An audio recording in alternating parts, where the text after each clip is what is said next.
Do I look tired? Because I feel tired. I say that knowing this is a podcast, but you can watch this on the YouTube. Hi, everybody. It's me. It's Coach Kelly. Welcome to the Run Selfie Repeat podcast, where we talk about life with a side of running.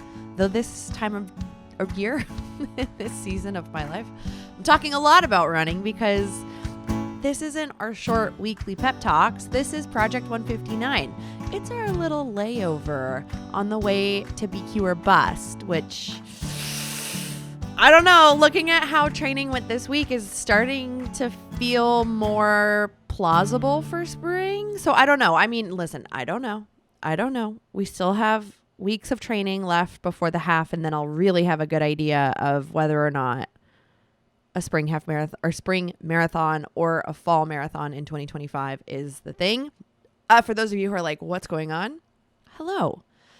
In 2016, I started chasing this huge, giant, seemingly impossible goal to try to qualify for the Boston Marathon, BQ for short.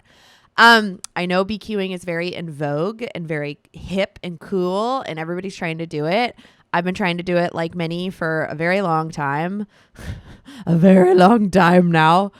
And I haven't done it. I've tried 3 real goes at it, 4 if you include New York, which we're not. But I've been trying to train for pretty much 3 years. I chased this big goal. Then I took a huge, giant break for a multitude of reasons. But last year, after watching the Chicago Marathon, I don't know, something inside of me was like, I just really want to try again. And I sat on it and talked about it with people and kind of came to the conclusion, I think I'm ready to try again. The only difference was at the beginning of this year, I was a 12 to 13 minute miler. That was my conversational pace. You know, like if I were to run a half marathon, 2:30 felt like a very audacious goal. So to run for me, my Boston Marathon qualifying was 3:35 because I was about to age up. That was one of the reasons I wanted to try again, was my time was going to go from 3 hours and 30 minutes to 3:35. That was my qualifying time.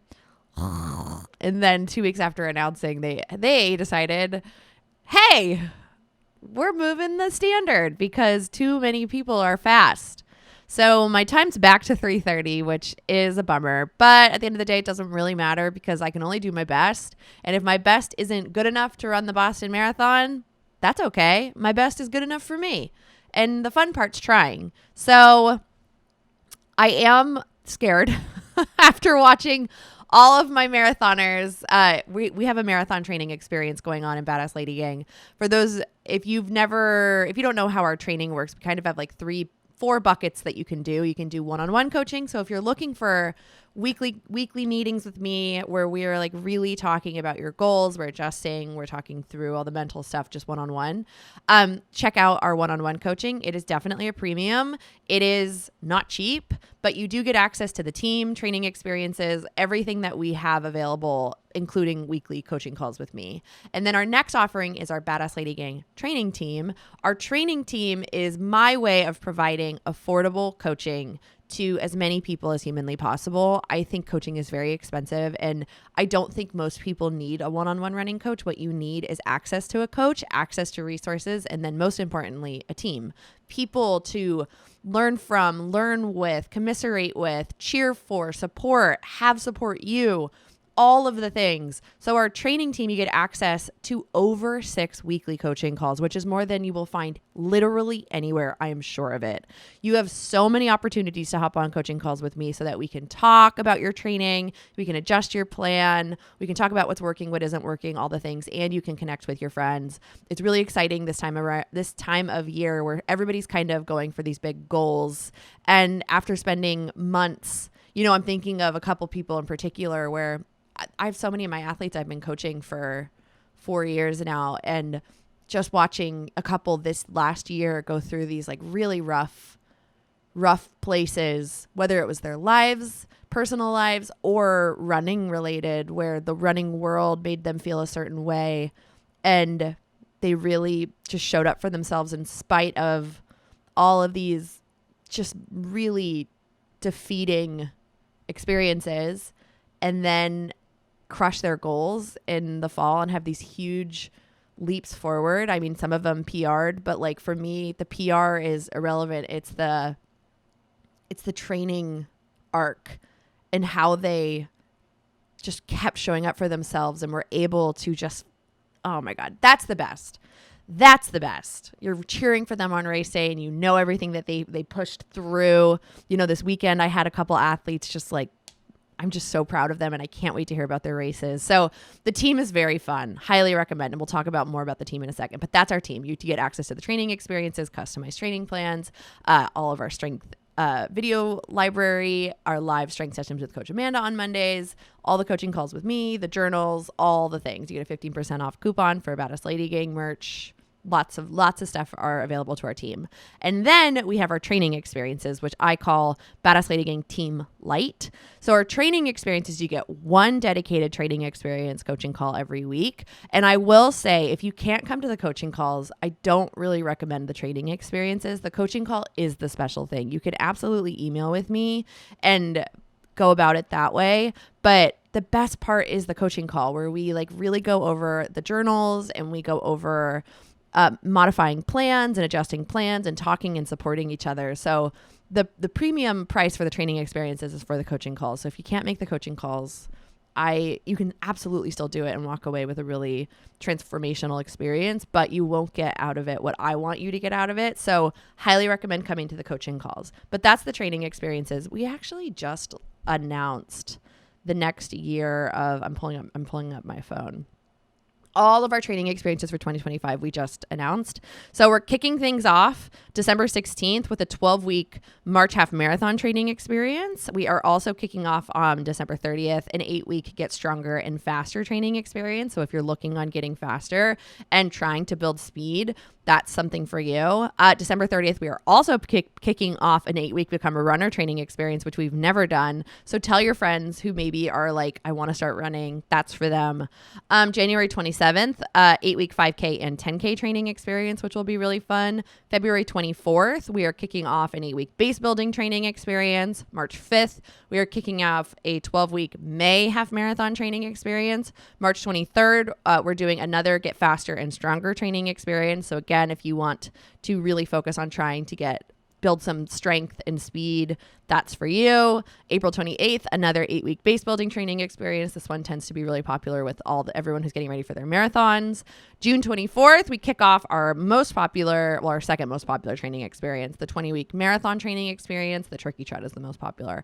August 4th, we're kicking off a 12-week October half marathon training experience. It's literally crazy. It feels crazy to talk about August 2025, but we are. August 4th, we are also kicking off an 8-week 5K and 10K training experience.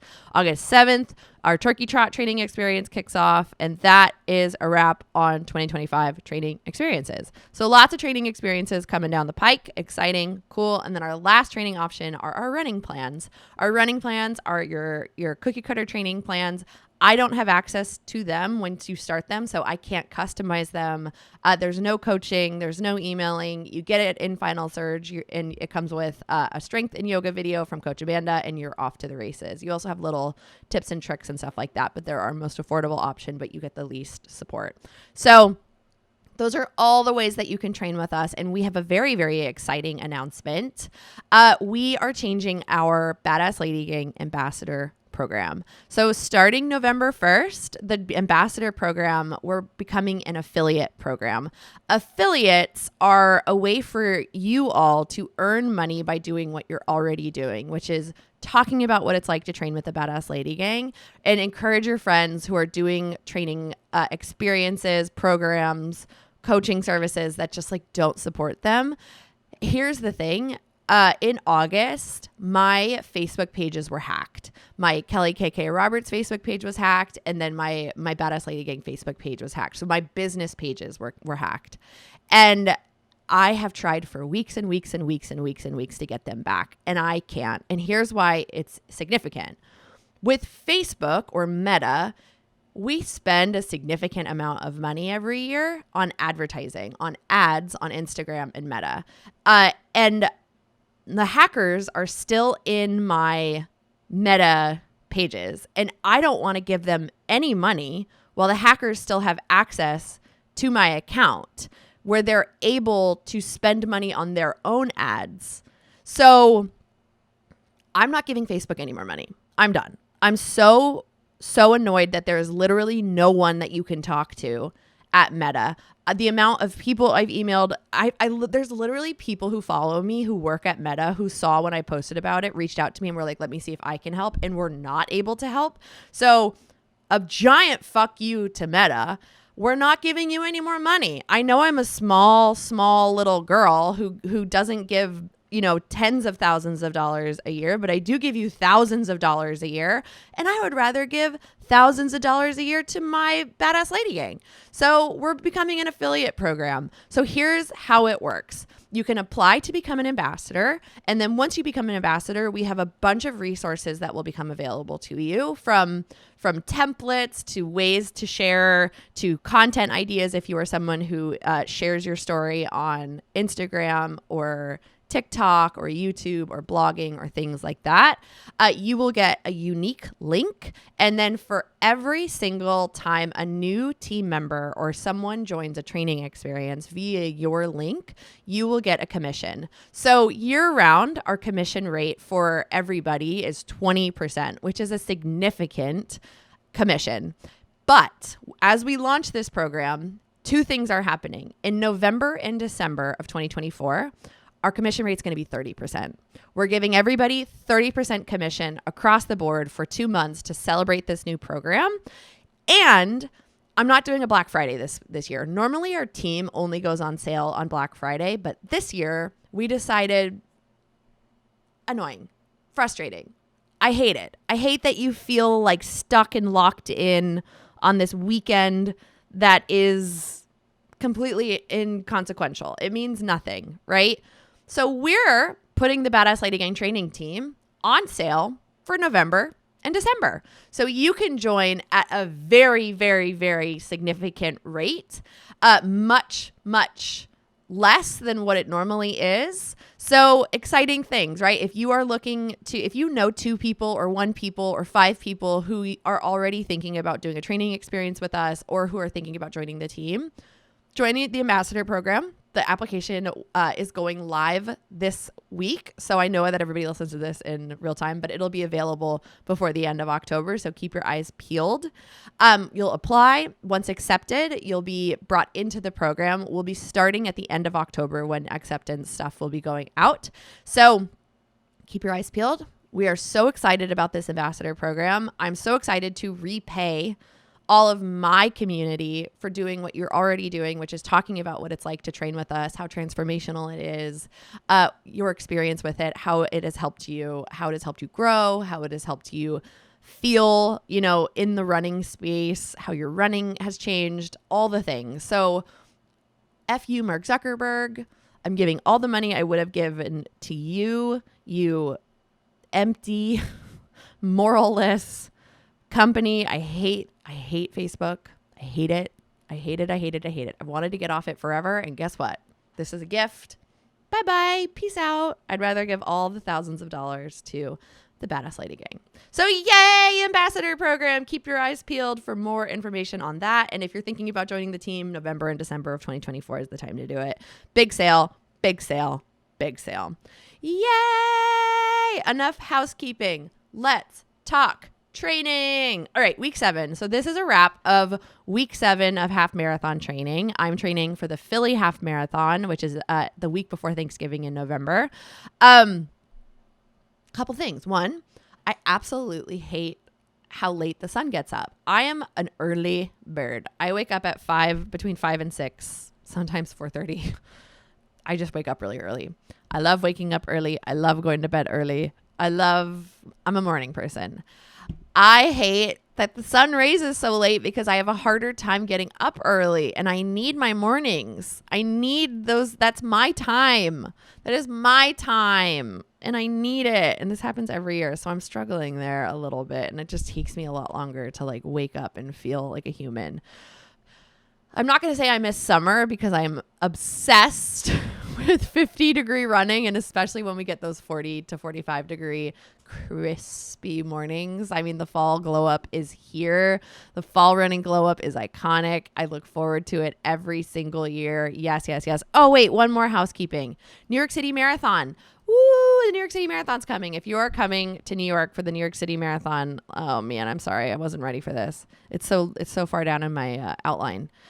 Friday, November 1st. So the Friday before the marathon, if you are coming to town, we come to our shakeout run. We are doing a 2-mile shakeout run or walk. We're meeting inside of Columbus Circle. So there's a roundabout in Columbus Circle. We are meeting in the inside of the roundabout at the statue, 7:30 a.m., which will be very early, and it will be dark out when you commute, and you will be safe and you will be fine. Don't stress. It's totally fine.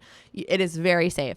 No bag drop. We are collabing with Adventure Time Travel, who is my friend Anna's company from Sydney in Australia. So very excited to have all the Australians with us. That'll be very fun. We'll walk over to the finish line. We'll take a photo, and then we'll do a lap of the lower loop, whether you want to walk or run or hang out. Totally fine. And then Sunday, November 3rd, cheer stations. Our first cheer station is about mile 7.3-ish. We're going to be at DeGraw and 4th Avenue, a little bit before Atlantic Avenue, Barclay Center. So between Barclay Center and Union Street, though we're closer to our Union Street, our stop. Runners right. And then our second cheer station from 3 o'clock on, we will be at 96th Street and 5th Avenue on runners left. I think that's 22, 24. Honestly, I can't remember. I want to say it's 24.3, but I can't remember off the top of my head. And then after that, we will head over to the finish for Project Finish. So yeah, if you're going to be in New York City, come. Okay, sorry. Back into it. Back to this week. This was a really intense week of training. So I have been a little bit more diligent about tracking my cycle and tracking how I'm feeling. One of the things we do at the Badass Lady Gang is we are very big on female life stages and understanding how we can use female physiology to make tiny tweaks to your schedule. I'm not the hugest believer for the everyday athlete in making huge sweeping changes based on your cycle. Most of the time for everyday athletes, the things that are going to dictate when you take down weeks are your life, right? Sometimes how you feel, but most of the time like family, work, travel, things like that, getting sick. So it is helpful though to gauge if you're perimenopause and menopause, or if you're in the pre-menopause years. Especially if you're in your pre-menopause years, for me, well, one, across the board, adjusting your training for your life stage. But two, if you're in the pre-menopause years, it's helpful to make tiny tweaks based on where you are. And you can be easier on yourself. You're not in a place where you're like, what's going on with my training? You can be like, oh, I'm in the high hormone phase, right? Those weeks before you get your period, the high hormone phase post ovulation, also called the luteal phase. So I know for myself this week, the last 2 weeks I've been in the low hormone phase. But it would explain why I've been feeling so great. And I've really absorbed the amount of load, the higher volume, the harder workouts.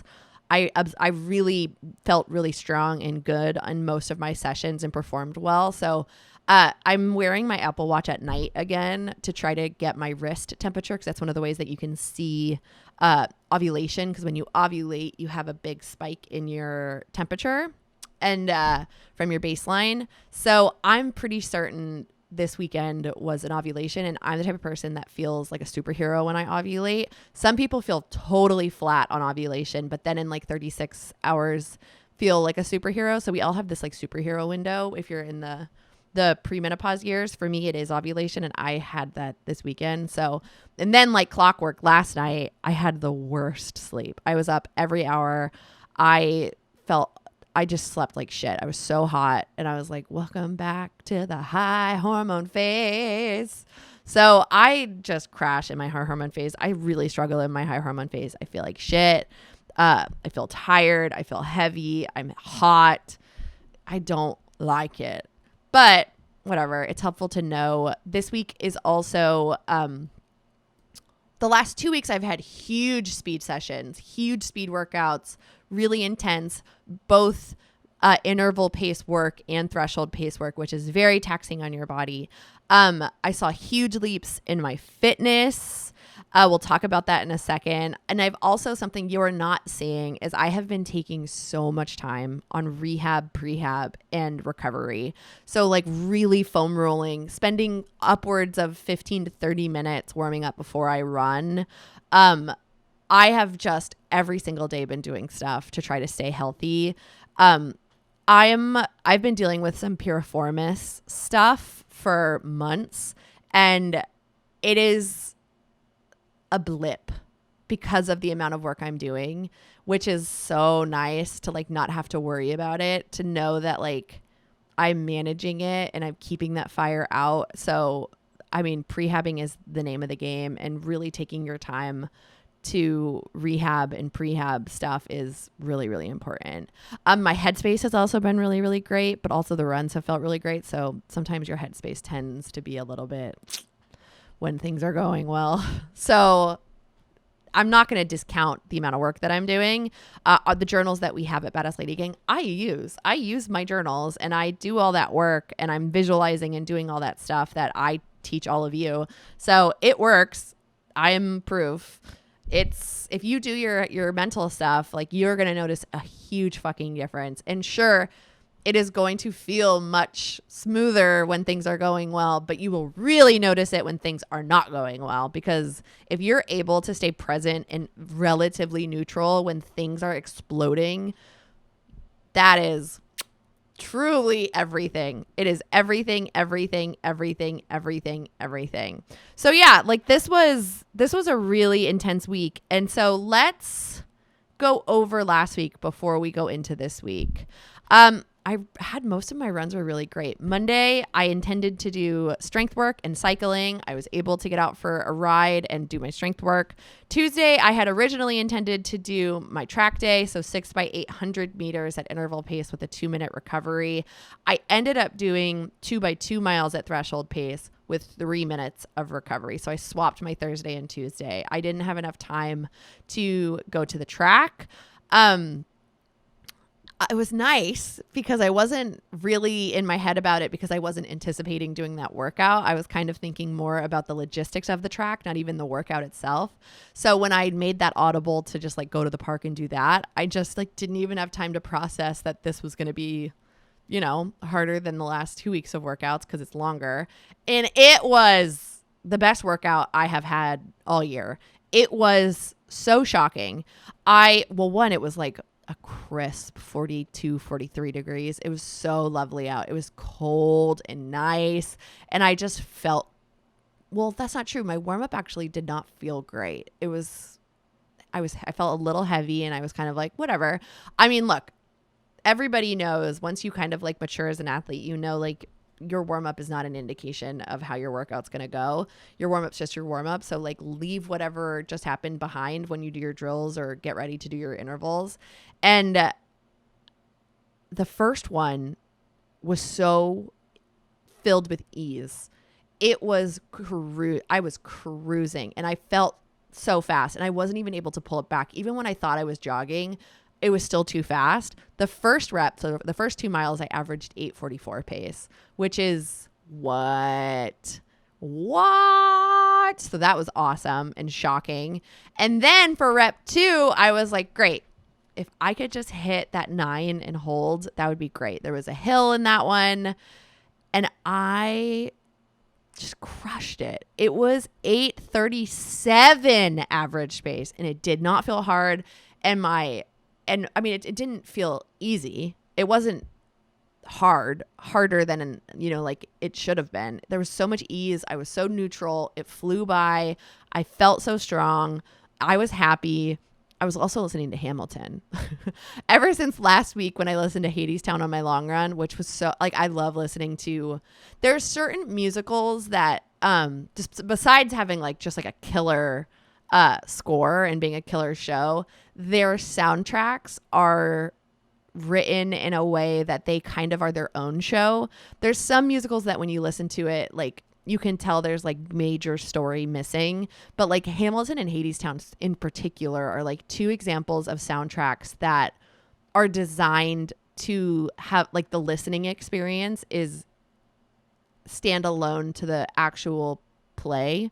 So, oh God, it's just, I fucking love Hamilton. I was cruising and I haven't listened to it in so long. And I was just like, damn, why did I stop listening to this musical? It's so good. So I listened to the first half of Hamilton. I think we got to halftime. And then I ended up listening to the second half during my 800 meter repeats. But chef's kiss. It was a great speed play session. I walked away feeling so good, feeling so confident, feeling so happy with like, it was just a very good example of 7 weeks of really hard work, really showing up, and like the stars aligning. When we talk a lot about these endurance races, whether it's like a half marathon or marathon, yes, there's a bunch of stuff inside of your control, your attitude, your effort level, your work, right? Your work ethic, the way that you can be flexible with your schedule, your mental game, the attitude piece of it, right? Your best. But there's a lot of shit that's like really outside of your control, and you are just kind of at the mercy of the weather and all sorts of other stuff. And for a perfect day, you know, like the stars really do have to align. And this kind of felt very much like the stars aligned. So I felt great. Really, really, really great. This was really great. Wednesday, I had intended to do strength work and a 30-minute run. That's my 5th running day that we're in the second week of introducing. So we're slowly building out that 5th running day. I ended up doing a 30-minute run and strength. That 30-minute run flew by, which was nice because there's nothing worse than when the 30-minute run does not fly by. But I really struggled to get out and do it. Thursday, I had originally had that 2x2 miles, and I ended up doing my 6x800 at interval pace. I had 2-minute recovery, but because I was on a track, I decided to do 200-meter recovery. It's just easier to walk to 200, do my 8, walk to 200, do my 8, walk to 200, do my 8. So this was actually a really tough day. I was sore from Wednesday's strength session. I did a lot of glute and glute med work.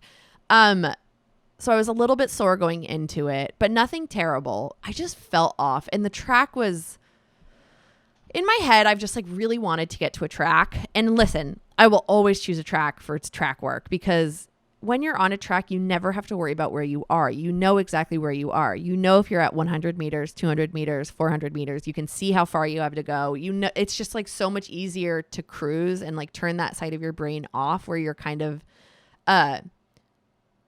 reckoning with, I think I'm here, and I think, you know, that stopping point is going to be X meters or whatever the repeat's supposed to be.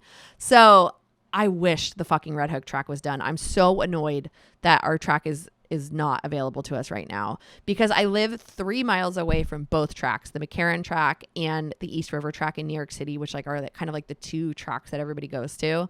3 if you include Red Hook, but it's been under construction since 2021 and they haven't done any work on it in a year. So, but for now, those 2. And so the East River track is definitely the hardest one to get to, because you have to either city bike and then run, or you take the subway and then run. And for me, it's like an hour. It's literally an hour to get there and an hour to get back. And I don't have 3 hours to devote to running on a given midweek day. Whereas McCarran, I could city bike there and then run, but I don't know. I might try that. But for now, I think I'm just going to stick to the wild. When I got there, there was, I think, probably a college doing time trial stuff. Like I think they were doing a 200-meter time trial, which they weren't that big of an issue, but it was people who don't seem to know how to run on a track. So let's talk a little bit about track etiquette. So the lanes are numbered. The closest lane on the inside is lane 1, and then there's lane 2, 3, 4, 5, etc. A standard track is 400 meters. You run counterclockwise. Everybody needs to go the same way. On a track, you want to work together. So it is totally okay if you are in lane 1 and and running slower than other people, but it is really important that you stick to your line. So if you're running on the inside of the track, people are going to be going around you on the right, and they might come up behind you and yell something like track, or they might say on your right, but they're really just letting you know I'm coming up beside you. They also just might not say anything at all. And that's why it's really important that you stay on your line, that you're not drunk driving in the lane and all over the place. But many people can run in a lane at the same time. You just want to be aware of each other, and you want to make sure that you're looking out for each other. The next rule is never stop dead on a track. You always look behind you to make sure that no one's coming at you and before you get out of the way. If you are going to walk on a track, you walk on the outside lanes, and most of the time people will go counterclockwise so that you can see who's coming at you. But there's no rules steadfast there, right? If you have recovery stuff and you want to go the other way, you want to go clockwise, you go to an outer lane and you jog the other way. When you start moving out lanes, the distance starts to shift. It becomes bigger. So that's why when you watch like track meets, people kind of start on that diagonal and then they all run at a certain place, and then they may either converge into one lane or they kind of even out after the first turn. So the distances shift the further out you go, which is why if you're doing speed work, you wouldn't do your speed work in lane 4 without adjusting for the extra distance that you're doing. So there was that. And then there was a school of kids, and they were not considerate, and the people who were watching them were not watching them in a way that was like, hey, let's be considerate of others. So they would just like stop dead in the lanes. Like I almost ran into 2 kids as I'm like running at them, and I'm like, excuse me, kids. And they like just look at you, and I just wanted to run straight into them. I've never wanted to run kids over more in my life. I know I shouldn't say that, and I know that's fucked up, but like, fuck those kids. I am not someone who hates kids, but I do really hate tweens. They are awful. Tweens and teens are horrible, and I can say that as one who is horrible. I just like, those kids were so annoying and frustrating, and I know there wasn't anything those teachers and parents could do other than keep a little bit closer eye on them and maybe describe the rules and keep them out of the lanes, because they had no business. They weren't running on the lanes. They were like doing soccer in the middle of the field, and then they would just like run and hang out on the lanes, which was like, this is a public track. You didn't rent the space. So that was annoying. But otherwise, I just didn't feel good. I felt so heavy. My legs were so heavy. Luckily, my headspace was really clear, which like the mental stuff works. I am living proof that if you do your mental work, even on a bad day, you will have a good day. So going into it, I really wanted to keep my 800s between 3 minutes and 50 seconds and 4 minutes.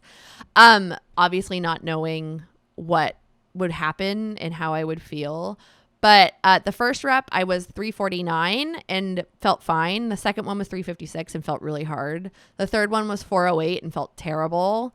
The fourth one was 357 and felt horrible. The fifth one was 401 and felt horrible. The sixth one was 409 and felt horrible. The whole thing felt horrible. I felt horrible. So I feel really proud that I was able to like stick to effort level and like kind of show up in a way that I definitely don't feel like bad. I feel great. I was so sore after this workout. That workout was so hard. Yeah, it was real hard. So I was so happy Friday was a rest day.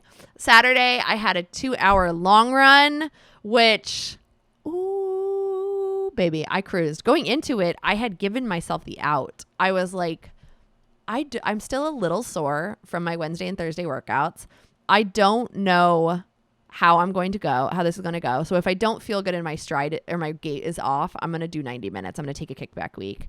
I took off. I decided to run in super shoes. So super shoes, for those of you who don't know, are performance shoes. They are created to help you run more efficiently. You get a better energy return. They have a higher stack, which is more like more foam. So they feel very Spice Girl shoes, platformy.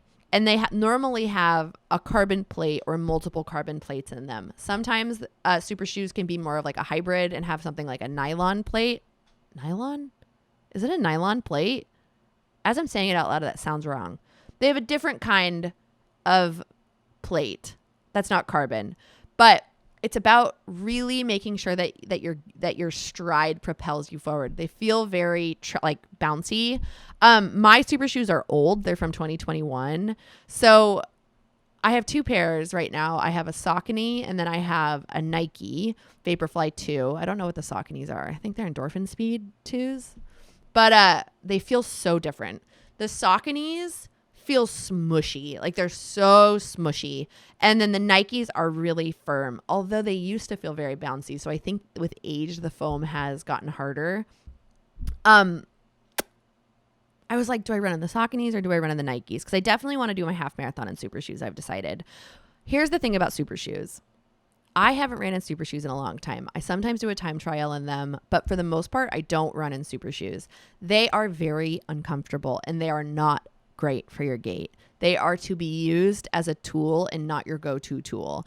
If you do not work on your gait, if you don't work on your stride, if you don't work on your form, you will get hurt running in super shoes. They are not fun to run in all the time. They really aren't. And especially, this is my 2 cents. If you are running a marathon and you're going to run slower than a 4-hour, 30-minute marathon, do not run in super shoes. Do not do it.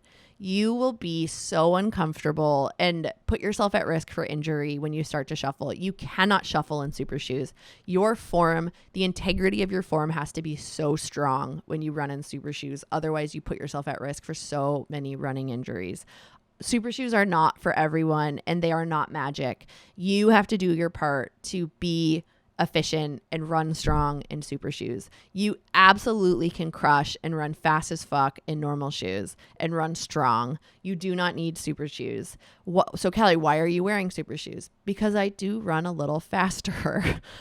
This week was an interesting test. I did the same exact route on my long run this week as last week, with the exception of one pier in Brooklyn Ridge Park because it was closed for Red Bull. So it was like 0.1 miles, 0.1 something miles off. But I was 20 seconds a mile faster in the super shoes than I was last week. And I felt the same both weeks. I will say my fueling was a little different this week. I took a little bit more. So that definitely also came into the picture of me running faster. So one of the things I'm really working on right now is dialing in my fueling strategy and trying to train my gut to take in a larger amount of carbs every hour. So, and that's not something that just happens. You have to work and work and work and slowly introduce and tweak and train with that. So definitely, I mean, I just know I run faster in super shoes when I'm trying to be a little bit more efficient. So the only thing is like the Nikes felt stiff. They felt really, really stiff and they're very uncomfortable. Like I wouldn't even want to run in longer than 2 hours in them. So a part of me wants to try the Sauconys, but like I don't want to buy a pair of super shoes. They're expensive. They're like $280, $300. And you can only have 100 miles on them before like they really start to become less efficient. So super shoes they're silly. They're really silly. But I do love them. So I don't know. I want to try my Sauconys and make another decision on which one I want to run in. And then Sunday, I had a 60-minute run. That was incredible. I took forever to get out the door. I didn't want to do it. And then when I went, I just flew. I felt so good. I felt so good. I felt like I ran so fast and I wasn't even trying to. So that was great. Great. But then like clockwork last night, terrible sleep. So we're back in the high hormone phase. Womp womp. All right. Week 8. Here we are. We have a race week. I am racing a 10K in Sleepy Hollow this weekend with Jeannie and Melissa. So my week is going to reflect the fact that I'm racing this weekend. Today, Monday, I know this is also late, but that's because I didn't want to do this yesterday. I was hanging out with friends all day. And I just didn't want to talk about it. Today, cycling and strength work. What happened to Tuesday? I go from Monday to Wednesday. What happened? I can tell you what happened. Or I can tell you what I am doing. Tomorrow, I'm doing the same workout from last week, 2 by 2 miles at threshold pace with a 3-minute recovery. And the only difference is there are 400 meter or 200 meter repeats at repetition pace at the end, which I don't remember how much there are. So let's just look. 4x200 at repetition pace with 200 meter recovery. A little snappy ending. Wednesday, strength work, and then a 40-minute run. So growing out that 5th running day. Thursday, 60-minute run. So no speed play midweek because my second effort is going to be my 10K. Friday's rest day. Saturday is 10K day. Here is my race plan. So it dawned on me during my long run that Sleepy Hollow might be really hilly. So I was like looking into it and it is a hilly race, which is a bummer because I'd much rather run a flat race. So I'm going to be going a lot more off of effort than by pace. So miles 0 through 2 is pretty much going to be cruise intervals. So not necessarily threshold pace, but thinking the faster end of my conversational pace. If I can run 10-minute miles and hopefully keep it to 10-minute miles, although if I see some 9:30s and 9:45s, I won't be pissed. It's all about feel, right? As long as it's going off of feel, that's what's most important. The way that I race uphills. So I like to think of the hill as one unit, right? Pushing strong on the uphill and just focusing on effort, and then thinking up and over, and then pushing the downhill, leaning into the hill and letting that downhill really carry me hard. And then once you come out of the hill, that's where you recover a little bit. You pull it back a little bit. You focus on your breath, really like get your bearings after the hill. So I don't think push the uphill and then recover on the downhill. I think push the uphill, strong effort on the uphill, push up and over, strong, fast, hard downhill, let the hill carry you faster, turnover, pump those arms, quick. And then when you ease out of the hill, that's where you catch your breath. So 0 to 2 cruising, 2 through 5, I'm going to say, let's work. Maybe try to hit threshold pace. If I can hit 9's incredible. But if I'm also 9:30s, I'm not going to be pissed. Miles 5 to 6. Can I run a really spicy final mile knowing that I have 0.2 to finish and I have a hard 400 meters as hard as I can? Can I do a 150? What does that look like? And then see what happens. And then Sunday I have a 60-minute run. So that's the week coming up. After this, we are 4 weeks away from race day. So really I have 3 weeks of training left before the taper, which is exciting and crazy. And we're entering into the craziest time of year, which is for us, this new ambassador program that's being launched. So keep your eyes peeled for that. Huge savings for the team. It is my goal to give access to coaching, affordable coaching, to as many human beings as humanly possible. And to also, most importantly, give people a team. It is so wonderful to have a team to train with and to lean on. I love what we do at Badass Lady Gang. The feedback I get from everyone supports what I think is happening. It is so much more than just running. It is so much more than just running. We exist to make stronger, healthier, smarter runners. We want to help you redefine your relationship to your best, to strength, to running, to being an athlete, and really make you feel like you're limitless, because you are. You can do anything. You really can. With the right support, it's absolutely possible. And we are here to be whatever you need us to be in any moment. But we have lots of resources. I love what we do. I love our team. I cannot recommend it enough. Come train with us. But that's all I have. I went through the questions and I didn't see much. The only question someone really asked was like, what shoes do you run in? And mostly the Saucony Confara. They're an older model that I get on Amazon for $50. So otherwise, those are the shoes I run in. I have like 2 pairs that I rotate. Same for speed play, same for long runs.